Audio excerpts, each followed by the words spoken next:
మనకు బోళ్ళంత జీవితం ఉంది, సొసైటీలో మర్యాదగా బతకాలి, ఎవరైనా చక్కగా పలకరించాలి అని కోరుకుంటే కొన్ని వదులుకోవాలమ్మాయి.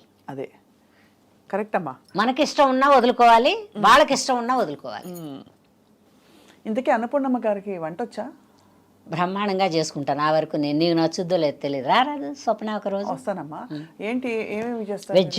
వెజ్జే. నేను కూడా వెజ్ అందుకని వెజిటేరియనే.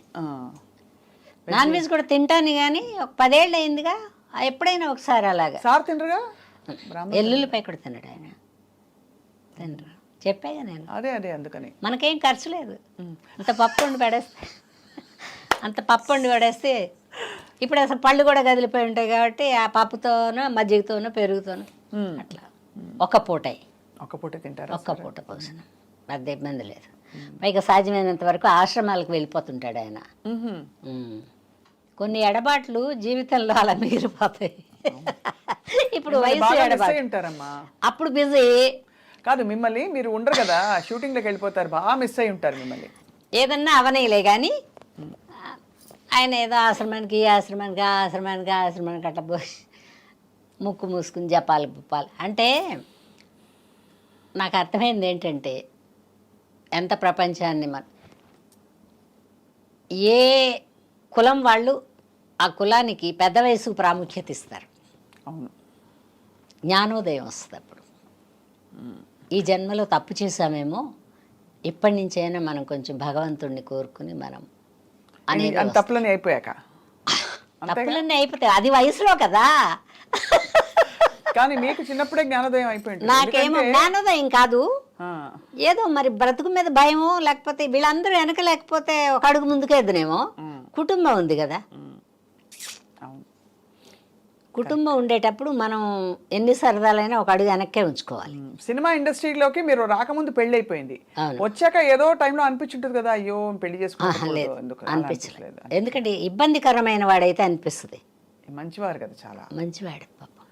సార్ పేరేంటమ్మా? నరసింహం గారు, ఉమామహేశ్వరి గారు. మంచివాడు ఆయన. అంటే భగవంతుడు అలా ఒక తోడు పెట్టాడు నాకు. అవును కదా, పాలు అలా ఉంటే ఇరిగిపోతాయి, అవును, తోడేస్తే కానీ పెరుగవదు. అందుకని ఈ తోడు పెట్టాడు, నేను అలా ఉన్నా. అమ్మ మీరు డైరెక్షన్ చేయరా? వద్దమ్మా, నాకు అది చాలా భారమైంది. ప్రపంచంలో సినిమా ఇండస్ట్రీలో, ప్రపంచం అంటే ప్రపంచం కాదు, డైరెక్షను, ప్రొడ్యూసింగు, హీరోయిన్ చేయడం, హీరో చేయడం, ఈ 4 కష్టమైనవి. 4 పాత్రలు కష్టమైనవి కాబట్టి అవన్నీ వద్దని చక్కగా అమ్మ అంటే ఎందుకు, వాళ్ళు పిలిస్తే వాళ్ళు చెప్తారు, మనం చేస్తాం. మనం చేసింది నచ్చితే అదే బాగుందమ్మా ఉంచంటారు, లేదనుక అంత వద్దమ్మా అంటే సరే నాన్న ఏం చేయమంటా అని చెప్పించేస్తాం. జీవితంలో మీకు దేని మీద మోజు? చీరలా, బట్టలా, బాగా రెడీ అవ్వాలనా, మనుషుల, మంచి ఫుడ్డా, నగలా, ఏమిటమ్మా? నాకు ఏది ఇష్టం అని ఎలా చెప్పను నేను. అంటే జనరల్గా మనకి స్వతహాగా అప్పుడు నన్ను అడిగారు అనుకోండి, నాకు నగలు పెద్ద అంత ఉండదు, బట్టలు పిచ్చి, బట్టలు కొనుక్కోవడం ఇష్టం, కొత్త బట్టలు. ఎన్ని కొత్త బట్టలు ఉన్నా ఇంకా కొత్త బట్టలు ఉంటే బాగుండు అనిపిస్తుంది కదా మీకు. నాకు ఇలాంటి ఇష్టాలు ఏం లేవు, కానీ అందరూ మా కుటుంబంలో, ప్రపంచాన్ని అన్నాను నేను, మా కుటుంబంలో ఉండే వాళ్ళందరూ నేనున్నంత వరకు బాగుండాలి. అబ్బా, అయితే మీరు పెద్ద కొడుకు మెంటాలిటీ మీది. నాకు అదే ఇష్టం.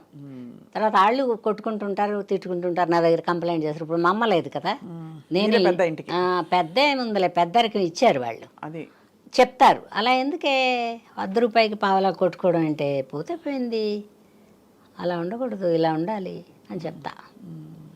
నాకు అందరూ బాగుండాలిరా అంటే, నా తోటి ఆర్టిస్టులు కూడా నాతో పాటు ఓ మాట మంచి కలిపే వాళ్ళందరూ బాగుండాలని. ఎవరు మీకైతే బెస్ట్ ఫ్రెండ్స్?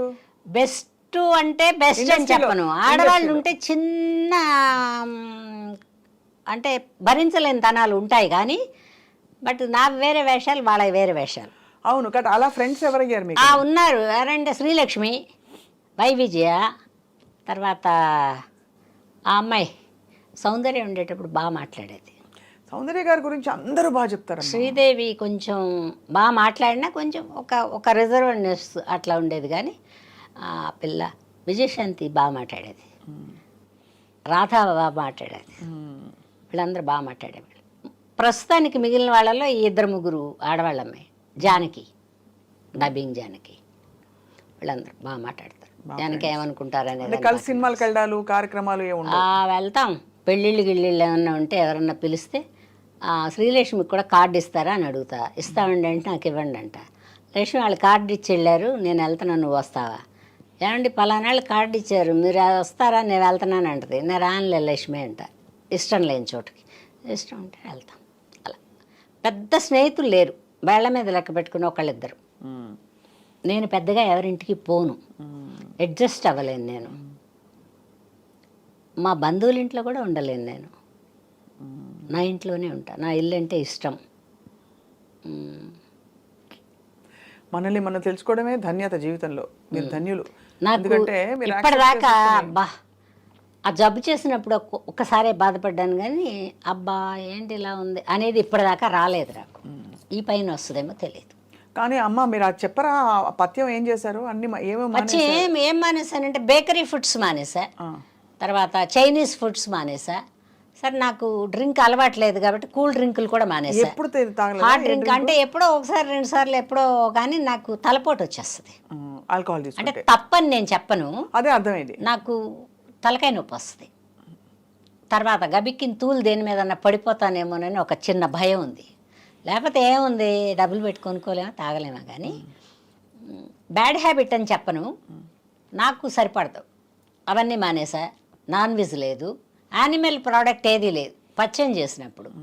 తర్వాత ఫ్రూట్స్ కూడా కొన్ని లేవు. పాలు కూడా మానేశారు అయితే. సిట్రిక్ యాసిడ్ ఉండే ఫ్రూట్స్ కూడా లేవు. తింటే అరటిపండు, చింతపండు లేదు, నిమ్మకాయ లేదు, తర్వాత ఉసిరికాయ లేదు. ఇట్లా కొన్ని కొన్ని వస్తువులు మానేయమన్నారు ఆయన. ఆ మానేయడం ఒక 10 ఏళ్ల పాటు మానేసి ఉంటా. మానేశాక నార్మల్ కలర్ వచ్చేసా. ఇప్పుడు తింటా, కొంచెమే తింటా. ఇప్పుడు చక్కగా ఉన్నారు, హాయిగా నవనవలాడుతూ చక్కగా తింటా. పైగా నాకు పెద్ద హోటల్ ఫుడ్స్ పెద్ద తినను నేను. సాధ్యమైనంత వరకు నేనే వండుకుని డబ్బాలో పెట్టి. వేడి అన్నం ఇంతకుముందేమో కుక్కర్ పెట్టుకెళ్ళి అక్కడే వండుకునేదాన్ని. పాని తినే పిడికిడి ఈ మధ్యలో వచ్చింది అది. ఇంటి దగ్గర వండుకుని బాక్సులో పెట్టుకుని ఏమన్నా వండితే కూర వండుతా, వండకపోతే 2 ఊరగాయలు పెట్టుకుని ఒక నెయ్యి డబ్బా పెట్టుకుని వెళ్తా. అక్కడ ఏమన్నా సాంబార్ కానీ రసం కానీ ఏమన్నా వాళ్ళు క్యారేజీలు వస్తాయిగా ఉంటే ఆ ముక్కలతో కొంచెం సాంబార్ వేసుకుని తినేస్తాను. అయిపోయింది. Happies, all happies. హ్యాపీ. ఫుడ్కి ఏం కంగారు లేదు. తర్వాత దేని మీద అబ్బా ఇది తినకపోతే బతకలే అది లేదు నాకు. ఉంటే తింటా, లేకపోతే లేదు. పైగా ఇదేమన్నా జబ్బు చేస్తుంది అనుకుంటే పోస్ట్పోన్మెంట్ వేస్తాను దానికి. నేను ఇంకోసారి తింటా అని దానికి చెప్తా, ఆ ఐటెంకి చెప్తా. అంతే, ఇంకోసారి తింటాను ఫీల్ అవ్వద్దని. బాగున్నావు కానీ ఇంకోసారి తింటా అని. కాదంటే అది మనం చెప్పుకోవడం అంతే కదమ్మా. అంతే అంతే. జబ్బు చేస్తుంది అనుకుంటే తిననురా, ఎందుకంటే ఇది తినే వయసు కూడా కాదు. అందుకని పరిగెత్తే వయసులో దాక్కుని వేషాలు వేసా. దాక్కుని మీనింగ్ అదే పెద్ద రోడ్డు మీదకి అలా రాకుండా. ఒక మిడిల్ వయసు వచ్చిన తర్వాత దాక్కోవాల్సిన అవసరం లేదు, కానీ వెళ్ళలేము. ఇంట్లో ఏవో ఒక బాధ్యతలు పనులు అట్లా ఉన్నాయి. మా అమ్మాయి వెళ్ళిపోయిన తర్వాత, మా అమ్మ కూడా వెళ్ళిపోయిన తర్వాత ఇప్పుడు అసలు పెద్దగా ఎక్కడికి వెళ్ళబుద్ధి కావట్లా. ఉంటే వర్క్, అది కూడా ఎందుకంటే అందరూ కనపడతారు, కొత్త కొత్త వాళ్ళు వస్తారు. వాళ్ళు ఎలా ఉన్నారు, మనం వచ్చిన రోజుల్లో మనం ఎలా ఉన్నాం, వీళ్ళు ఎలా, అట్లా కంపారిజన్. దానికని వెళ్తా అప్పుడప్పుడు. అంటే నెలకు 5 రోజులు 10 రోజులు పని చేస్తా. ఒకవేళ 5 రోజులు 10 రోజులు పని లేకపోయినా ఏం బాధపడను నేను. చెప్పాక నేను ఏ వయసుకి ఏమి ఇవ్వాలో అవన్నీ ఇచ్చేసాడు దేవుడు. ఇప్పుడు కూడా నాకు అన్నీ ఇచ్చాడు. ఉంటే వర్క్ చేస్తా, లేకపోతే కూడా ఎవరిని అడగడాలు మర్చిపోయా ఇట్లా అంతా రావు నాకు మాటలు. అద్భుతమైన జీవితం అమ్మ మీది. కానీ మరి ఇంకా మీరు ఎంత బాగా కనిపిస్తున్నారంటే ఇవాళ మీరు ఇంకా కనీసం ఒక 10 ఏళ్ళు యాక్టింగ్ చేయాలి కనీసం చెప్తాను. ఏమో నేను నోటొచ్చాను అలాగే, కానీ ఎందుకంటే వెబ్ సిరీస్ అప్పుడు పరిపూర్ణమైన జీవితం అయిపోతుంది. చేశా నేను, వెబ్ సిరీస్ చేసా, సీరియల్స్ చేసా, నాటకాలు చేసా. మధ్యలో 3 ఏళ్ళు కూడా ఊరికే ఉండలా, సీరియల్ చేసా. ఆ 3 ఏళ్ళు మధ్యలో వేషాలు రానప్పుడు వాళ్ళకి అందంగా కనబడ్డా అమ్మాయి. నాకు తర్వాత అద్దంలో ఇంత రాతగా ఉన్నాను ఎలా పెట్టుకున్నారబ్బా వీళ్ళు, నన్ను నేను కూడా విమర్శించుకుంటాను. అది అది అంటే అది సహజంగా వచ్చేస్తుంది అలాగా. And for more videos, Please subscribe to iDream. Please subscribe to iDream. Please subscribe iDream. And please subscribe to iDream. For more videos, subscribe to iDream. please like, share and subscribe to the channel. Congratulations, iDream. subscribe to iDream. Subscribe to iDream. So subscribe to iDream Media. iDream ki iDream team అందరికి huge congratulations. Please subscribe iDream Media. Please subscribe to iDream. Subscribe iDream. Please subscribe to iDream. iDream అంటే నా కళల ఛానల్ను subscribe చేసుకున్న నోరు తిరుగుతలేదు, మీరైతే గంట గుర్తు కొట్టండి. For more such videos, please subscribe to iDream. Subscribe to iDream. Please subscribe to iDream. Please subscribe iDream Media. Please do subscribe to iDream. Please subscribe to iDream Media. For best entertainment and information, please subscribe iDream. And don't forget to subscribe to iDream.